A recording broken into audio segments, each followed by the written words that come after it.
Afternoon punters, it's Friday afternoon. We're heading off to Flemington tomorrow for a big meeting, 127 acceptors, and a perfect track to work on. So before I start on what to expect out there at Flemington tomorrow, just touching on the week that's gone. Obviously, a lot of you would have been heavily involved in Warrnambool, like Juppie and some of the others have been, and probably feeling a bit jaded.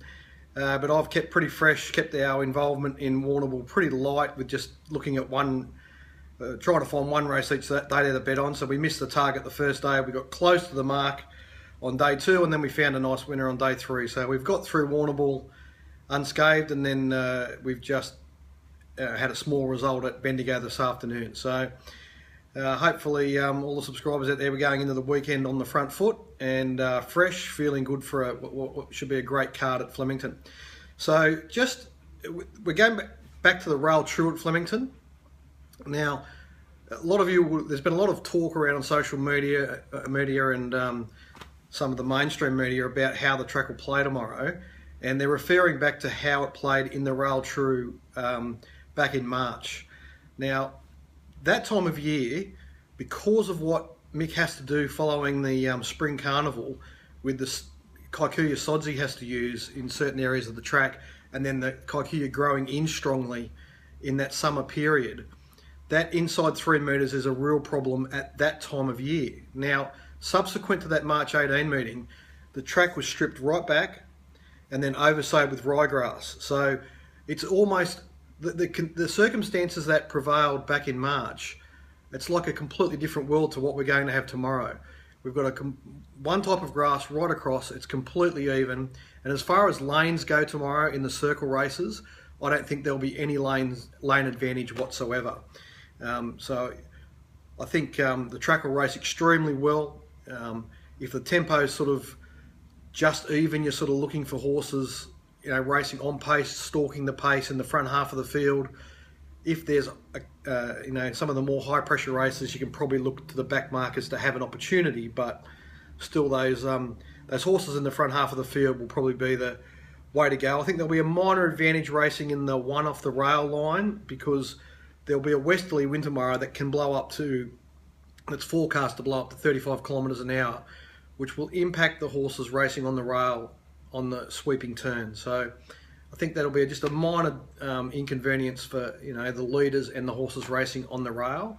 And the best place to be tomorrow will be handy to the pace off the rail. But that said, anything will be possible. I think the cream will rise at the top in most of the races, given the appropriate tempo. In the straight races, since Mick's done that renovation after the March 18 meeting, he hasn't had to have the irrigator on the track much at all. So the irrigation lane is not as compressed as compact as it often can be, but it's still a little bit firmer than the parts of the track either side of it. I think it'll probably be an advantage of somewhere between a length and 2 lengths to be in the dead centre of the track in the straight races, provided it doesn't rain.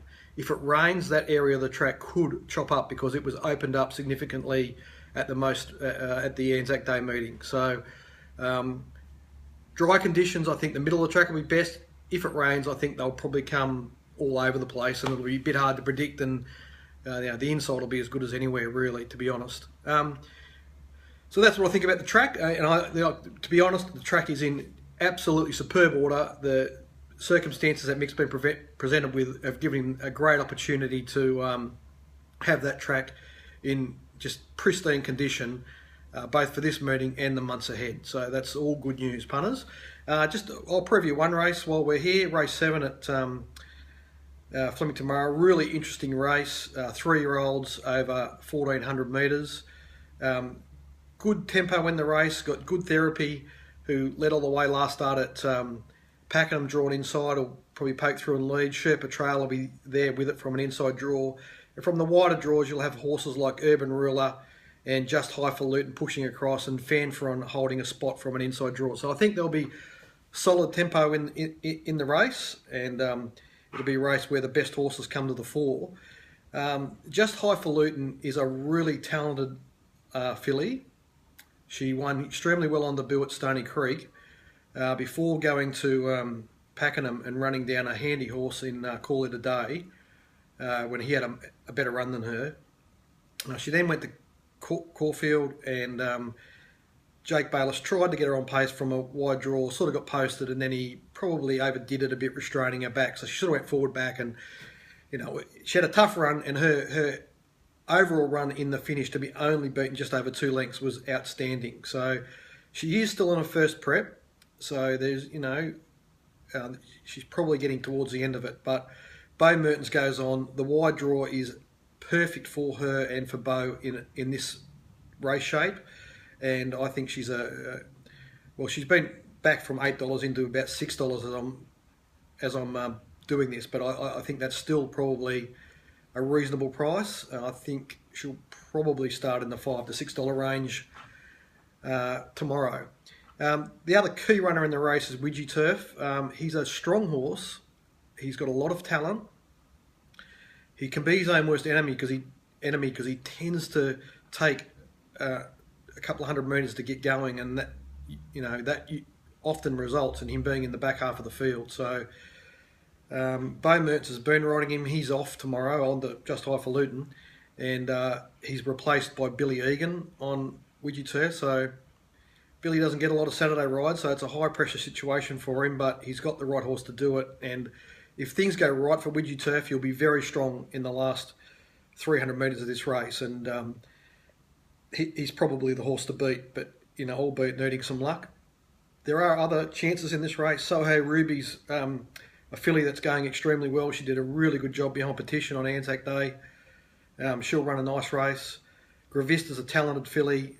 Jay Fry rides her well, so she's a fringe dweller here as well. And Urban Ruler was pretty well backed first up at Sandown in a solid race, and he ran quite a nice race. And he's probably still a run short, but he'll come over and run a fair on pace race. So I think they're the main players in that race. Oh, there is a roughie in this race that is a really interesting runner. He's drawn gate 1. His name's Hackerack.